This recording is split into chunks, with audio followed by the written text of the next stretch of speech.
Hello friend, म आज तपाईँहरूलाई के सिकाउँछु भने हाम्रो स्टुडेन्ट लाइफमा आजको मोडर्न टाइममा हामीले स्टुडेन्ट लाइफमा युज गर्नै पर्ने एआई टेक्नोलोजीहरूको बारेमा सिकाउने छु। र त्यसको लागि मैले के गरेँ, प्ले स्टोरमा गएर हजुरले प्रत्येक एआईलाई म जति पनि यहाँ एआईहरू देखाएको छु प्रत्येकलाई प्ले स्टोरबाट डाउनलोड गर्न सक्नुहुन्छ, एन्ड्रोइड अथवा आइओएसमा। जस्तै मैले फर्स्ट अफ अल डिपसिक गरेँ।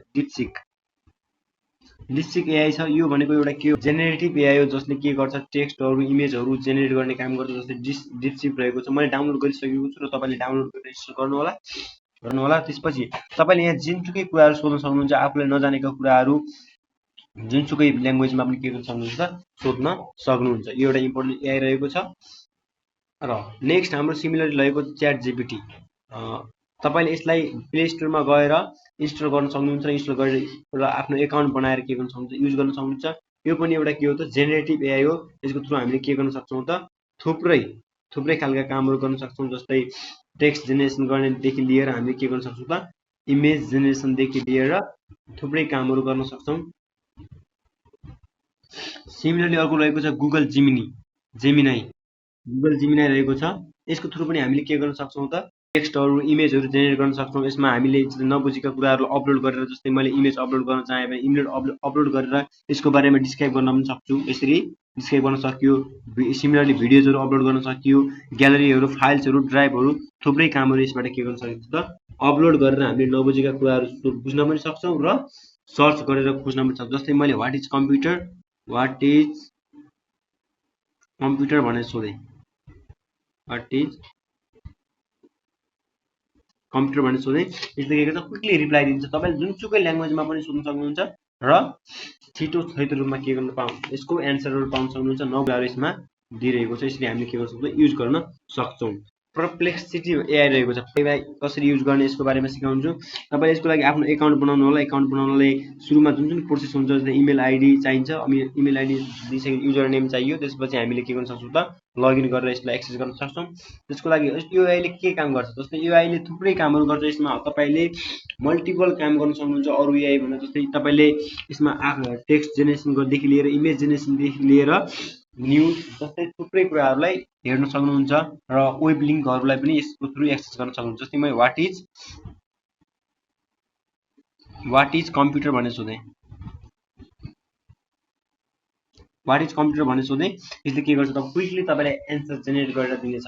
जस्तै यसले इमेज चाहिँ दिन्छ। अरू एआई भन्दा नि यो के रहेको छ, एकदम फास्टेस्ट र एकदम युजफुल एआई रहेको। परप्लेक्सिटी एआई चाहिँ यसले तपाईँको क्यारेक्टरिस्टिक दिएर लिएर सबै कुराहरू यसरी दिएको छ। यसरी अरू एआईले यसरी इमेज जेनेरेट गरेर सिङ्गै दिँदैन, तर यो एआईले के गरेको रहेको, इमेजसँगै सबै कुराहरू दिएको छ। यसको सोर्स चाहिँ के रहेको छ, यसले कसदेखि यसले तान्यो। जस्तै हाम्रो के विकिपिडियादेखि तानेको छ। थुप्रै लिङ्कहरू पनि दिएको छ। हजुर इम्पोर्टेन्ट हाम्रो कम्प्युटर सम्बन्धी डेफिनेसन सम्बन्धी लिङ्कहरू पनि थुप्रै दिएको। जस्तै वेबपिडिया दिएको छ, विकिपिडिया दिएको छ, जिसिएप ग्लोबल दिएको छ। यिनी भनेको के रहेका छन् त, हाम्रो लिङ्कहरू पनि प्रोभाइड गरेको छ। यसको थ्रु हामीले अरू लिङ्कमै गएर पनि हेर्न सक्छौँ सोर्सेसहरू। भोइसको थ्रु पनि के गर्न सक्नुहुन्छ, तपाईँले यसलाई क्वेसनहरू सोध्न सक्नुहुन्छ। अरू यसैमै थुप्रै अरू पनि रहेको। जस्तै यसमा तपाईँको अहिले कुन डिस्कभर सम्बन्धी टप स्टोरेज के रहेका छन्, टेक एन्ड साइन्समा के अहिले चलिरहेको छ, फाइनेन्समा के चलिरहेको छ, आर्ट एन्ड कल्चरमा के चलिरहेको छ, जस्तै यो कुराहरू, स्पोर्ट्समा के भइरहेको छ अहिले, सिमिलर इन्टरटेनमेन्टमा के भइरहेको छ, यसका कुराहरू, यसको जस्तै हाम्रो अडियो बुकहरूका कुराहरू भयो, म्युजिकका कुराहरू यसबाट हामी हेर्न सक्छौँ। र अर्को रहेको छ तपाईँको यसमा स्पेस केन्द्रीकरण। जस्तै अपलोड सोर्सेस, तपाईँको डकुमेन्टहरू के अपलोड गर्न पर्यो भने यसबाट अपलोड पनि गरेर राख्न र सेभ गर्न सक्नुहुन्छ। जस्तै सेट एआई इन्स्ट्रक्सन, जस्तै यसमा कन्भर्ट गर्न पायो। जस्तै तपाईँले नबुझेका कुराहरू, डकुमेन्टहरू छ, केही टेक्स्टहरू छ भने नबुझेको कुरालाई अपलोड गरेर के गर्न सक्नुहुन्छ त, आफ्नो डिस्क्राइब गरेर त्यसको समरी लिएर पनि तपाईँले सेभ गर्न सक्नुहुन्छ र यसलाई अरूलाई सेयर पनि गर्न सक्नुहुन्छ। यो स्पेसलाई अरूलाई पनि सेयर गर्न सक्नुहुन्छ। जस्तै मैले क्रिएट स्पेसमा क्लिक गरेँ। तपाईँले यहाँ कुनै टाइटल दिनु होला। जस्तै मैले एमबिएस दिएँ। त्यसपछि तपाईँले यहाँ के दिनुहुन्छ, अपलोड भनेर दिएँ डिस्क्रिप्सन र एआई प्रम्प्ट भनेको टुडे केही दिनु होला, I upload MBS photo in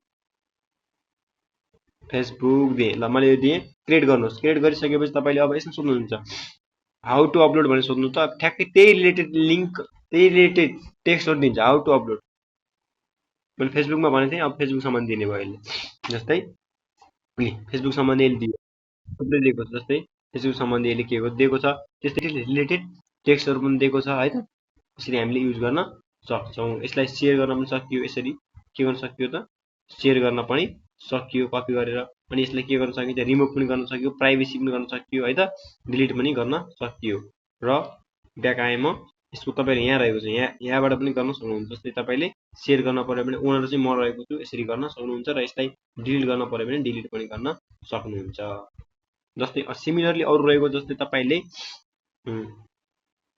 अरू पनि रहेको जस्तै कम्प्युटरको अपलोड सोध्नुभयो तपाईँले जे जे कामहरू गरिरहेको त्यसको हिस्ट्री रहेको छ यहाँ लाइब्रेरी पनि रहेको छ यसको थ्रु फेरि पुरानै कुरालाई पनि के गर्नु सक्नुहुन्छ हेर्न सक्नुहुन्छ है त हाम्रो परप्लेक्सिटी एआईको थ्रु ल नेक्स्ट गरी सिमिलरली हाम्रो रहेको छ अर्को ड्युलिङ्गो भनेको हाम्रो ल्याङ्ग्वेज जुनसुकै संसारमा चलिरहेका मोस्ट पपुलर ल्याङ्ग्वेजहरूमा तपाईँले कुनै ल्याङ्ग्वेज सिक्न चाहनुहुन्छ इङ्ग्लिस सिक्न चाहनुहुन्छ हिन्दी सिक्न चाहनुहुन्छ भने हजुरले यसबाट सिक्न सक्नुहुन्छ ड्युलिङ्गो थ्रु मल्टिपल ल्याङ्ग्वेजहरू सिक्न सक्नुहुन्छ जस्तै मैले कन्टिन्यू गरिरहेको छु यसलाई प्ले स्टोरबाट डाउनलोड गर्नु होला एन्ड्रोइडमा अथवा आइओएसमा पनि चलाउन सकिन्छ र यहीँबाट गरेँ किन ह्याङ चल्यो मेरो फोन कन्टिन्यू गरेर गर्न सक्नुहुन्छ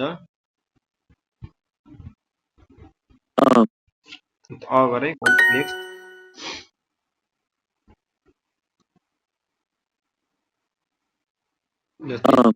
यसरी गर्न सक्नुहुन्छ यसरी के गर्न सक्नुहुन्छ तपाईँ लर्निङ गर्न सक्नुहुन्छ मैले क्वेरी गरेँ छोडिदिएँ मैले अहिले चाहिँ मैले लर्न सिक्न चाहिँ र तपाईँलाई मैले सिकाउन खोजेको यिनी एआईहरूलाई युज गर्नु होला तपाईँहरूले युज गर्नुभयो भने धेरै नै हेल्प हुन्छ स्टुडेन्ट लाइफ